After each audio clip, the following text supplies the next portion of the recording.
வணக்கம். இன்றைக்கி நம்ம பார்க்க போகிற சமையல் ஒரு சிம்பிளாக பண்ணக்கூடிய, அதுவும் ஒரு அரை மணி நேரத்தில் ஒரு சூப்பரான லஞ்ச் மெனு தான் பார்க்க போகிறோம். ப்ளைன் சாம்பார், சின்ன வெங்காயம் போட்டு plain sambar, beetroot chops. Taste பார்த்திங்கன்னா அட்டகாசமாக இருக்கும் இந்த பீட்ரூட் சாப்ஸு. குழந்தைங்க பிடிக்காத, அதாவது பீட்ரூட் பிடிக்காத குழந்தைகளுக்கு கூட இது மாதிரி செஞ்சு கொடுத்திங்கன்னா சூப்பராக இருக்கும், நல்ல வாசனையாகவும் இருக்கும். ஒரு தடவை இது மாதிரி பீட்ரூட் சாப்ஸ் செஞ்சு கொடுங்க.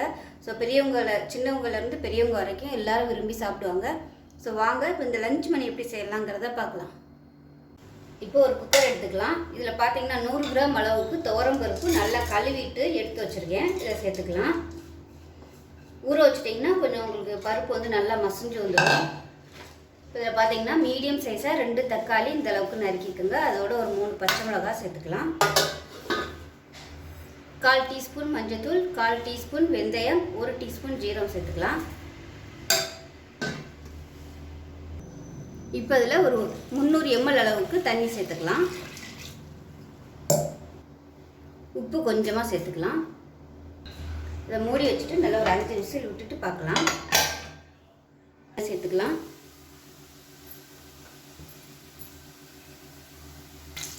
இப்போ எண்ணெய் நல்லா சூடாகிடுச்சு. 1 டீஸ்பூன் கடுகு சேர்த்துக்கலாம், 1 டீஸ்பூன் உளுந்து, 1 டீஸ்பூன் சீரகம் சேர்த்துக்கலாம்,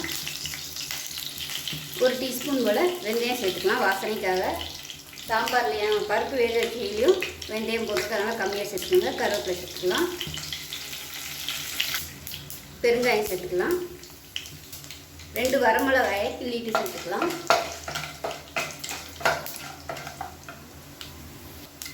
இப்போ இதில் ஒரு 15 சின்ன வெங்காயம் உரிச்சு வச்சுருக்கேன், முழுசாக அப்படியே சேர்த்துக்கலாம்.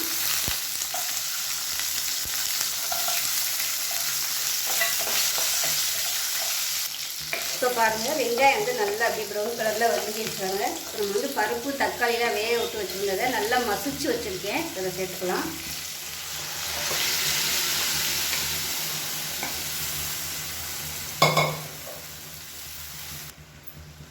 இப்போ அலசிட்டு தண்ணியை சேர்த்துக்கலாம்.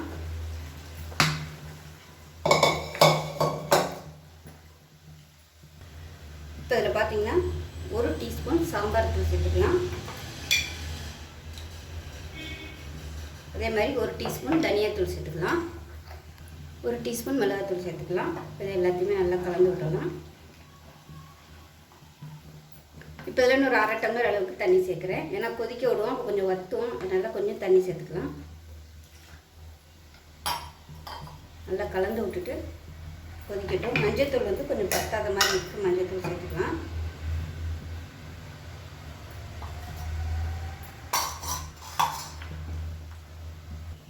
இப்போ இதை மூடி வச்சிடலாம். இப்போ சாம்பார் நல்லா கொதிச்சிட்ருக்கு. இப்போ அந்த டேபிளில் பார்த்தீங்கன்னா சின்ன நெல்லிக்காய் சைஸுக்கு புளி ஒரு 50 ml தண்ணியில் கரைச்சி வச்சுருக்கேன். அதை சேர்த்துக்கலாம். திக்னஸ் பார்த்துக்கிட்டு நீங்கள் தண்ணி நல்லா அட்ஜஸ்ட் பண்ணி சேர்த்துக்கோங்க. பருப்பு நல்லா அப்படியே கரைஞ்சிருக்கணும்.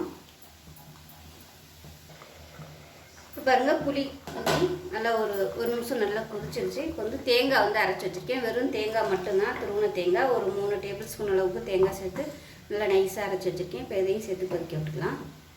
தேங்காய் சேர்த்துட்டு ரொம்ப நேரம் கொதிக்க விடணும்னு அவசியம் இல்லை, 1 நிமிஷம் மட்டும் கொதிச்சா போதும். உப்பு செக் பண்ணி பார்த்துட்டு உப்பு பத்தலைன்னா சேர்த்துக்கலாம். உப்பு சேர்த்துக்கலாம் கொஞ்சமாக. இப்போ தேங்காய் ஊற்றி நல்லா கொதிக்க ஆரம்பிச்சிருச்சு. இப்போ அமர்த்திடலாம். லாஸ்ட்டாக கொத்தமல்லியில் சேர்த்துட்டு அமர்த்திடலாம். இது அப்படியே மூடி வச்சிடலாம்.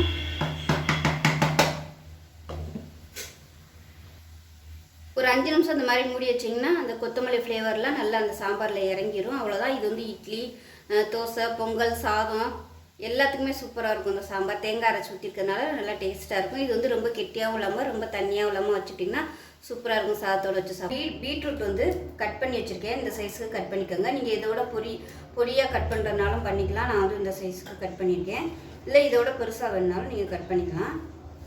இது மீடியம் சைஸாக 1 எடுத்திருக்கேன். இதை சேர்த்துக்கலாம். இப்போ இதில் ஒரு 1/4 டம்ளர் அளவுக்கு தண்ணி சேர்த்துக்கலாம். இது ஒரு 50 ml இருக்கும். ரொம்ப தண்ணி சேர்க்க வேணாம், இந்த அளவுக்கு இருந்தால் போதும். இப்போ இதில் கொஞ்சமாக உப்பு சேர்த்துக்கலாம்.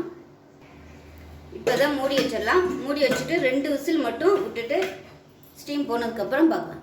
இப்போ இதில் பார்த்தீங்கன்னா பீட்ரூட் சாப்ஸுக்கு ஒரு தேங்காய் பேஸ்ட் வந்து அரைக்கணும். அதாவது தண்ணி ஊற்றாமல் நைஸாக குறைன்னு அரைக்கணும். இப்போ இதில் பார்த்தீங்கன்னா 3 டேபிள் ஸ்பூன் துருவின தேங்காய், 7 சின்ன வெங்காயம், 1 டீஸ்பூன் சோம்பு, 1 துண்டு பட்டை, 2 கிராம்பு எடுத்திருக்கேன், 1 டீஸ்பூன் மிளகு, ஒரு 5-6 துண்டு சின்ன பீஸாக ஒரு 5 பீஸ் வர மாதிரி இஞ்சி துண்டு எடுத்திருக்கேன், 3 பல் பூண்டு, 2 பச்சை மிளகாய். இது எல்லாத்தையுமே நல்லா நைஸாக அரைச்சிக்கணும். தண்ணி ஊற்றாமல் குறைன்னு நல்லா அரைச்சி.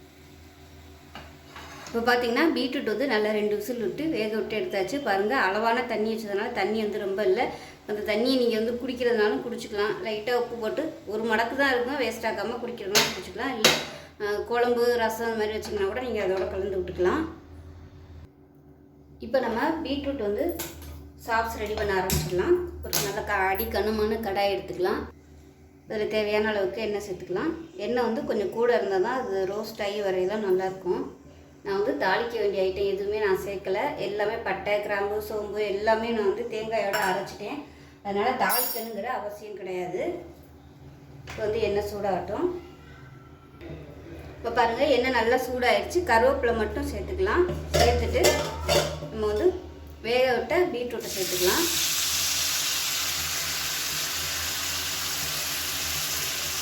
இப்போ இதில் பார்த்தீங்கன்னா நோண்டு தான் இருக்குது தண்ணி. இதை வந்து நம்ம அப்படியே வாயில் ஊற்றிக்கலாம், வேஸ்ட்டாக செய்யணும். இதில் பார்த்தீங்கன்னா துருவின பீட்ரூட் இருக்குது. இது வந்து நான் செஞ்சுட்டு மிச்சம் வச்சுருந்தேன், அந்த பீட்ரூட் இருக்குது. அதை சேர்த்துக்கலாம். விசில் வைக்கையிலே இதை சேர்த்தோம்னா குழஞ்சி போயிடும். அதனால நான் வந்து இப்போ சேர்க்குறேன்.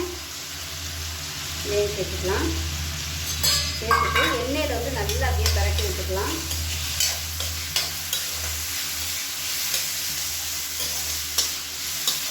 நல்லா வதக்கி விட்டுட்டு இப்போ நம்ம அரைச்சி வச்சு அந்த பேஸ்ட்டை வந்து சேர்த்துக்கலாம். ரொம்ப நைஸாலாம் அரைக்கணும் அவசியம் இல்லை. அந்த தேங்காய் வந்து திப்பியாக இருந்தாலும் பரவாயில்ல.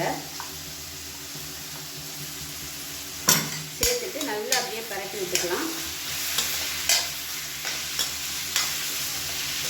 கொஞ்சம் அந்த தண்ணி வைக்கிற வரைக்கும் ஹை ஃப்ளேமில் இருக்கட்டும்.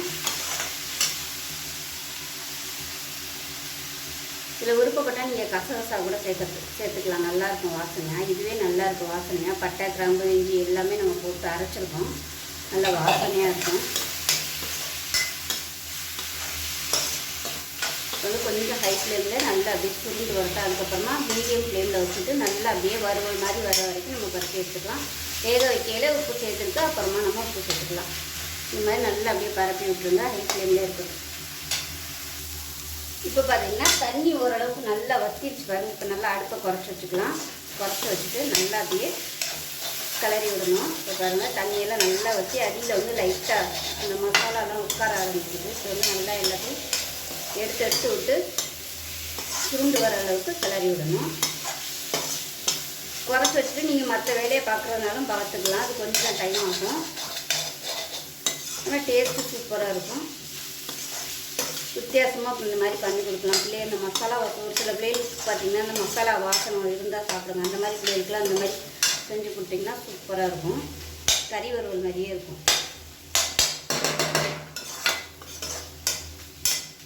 நான் வந்து நல்லா குறைச்சி வச்சுட்டேன். குறைச்சி வச்சுட்டு இந்த மாதிரி அப்படியே பரப்பி விட்டுருங்க. அப்போ தான் நல்லா அப்படியே ரோஸ்ட் ஆகி வரும்.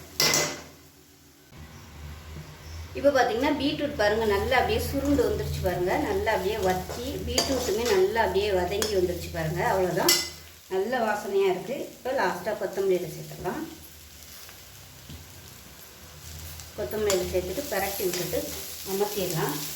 உப்பு செக் பண்ணி பார்த்துட்டு உப்பு பத்தலைன்னா நீங்கள் போட்டு பரட்டிக்கோங்க. அவ்வளோதான், அருமையான பீட்ரூட் சாப்ஸ் ரெடி ஆகிடுச்சு. இது மாதிரி செஞ்சு கொடுங்க, குழந்தைகளுக்கு வந்து ரொம்ப பிடிக்கும். வித்தியாசமாகவும் இருக்கும். எப்பயும் வெறும் பொரியலே பண்ணாமல் இந்த மாதிரி சாப்ஸ் பண்ணி கொடுத்தீங்கன்னா டேஸ்ட்டாகவும் இருக்கும். என்கிட்ட இன்றைக்கி இவ்வளோ தான் இருந்துச்சு பீட்ரூட், ஒரே ஒரு பீட்ரூட்டு. அதை வச்சு தான் நான் வந்து பண்ணியிருக்கேன். ஆனால் டேஸ்ட்டு பார்த்திங்கன்னா சூப்பராக இருக்குது. அவ்வளோதான். இந்த லஞ்ச் மெனு பிடிச்சிருந்துச்சுன்னா லைக் பண்ணுங்கள், கமெண்ட் பண்ணுங்கள், சேனலை சப்ஸ்கிரைப் பண்ணுங்கள், பக்கத்தில் உள்ள பெல் பட்டனையும் ப்ரெஸ் பண்ணுங்கள். நன்றி.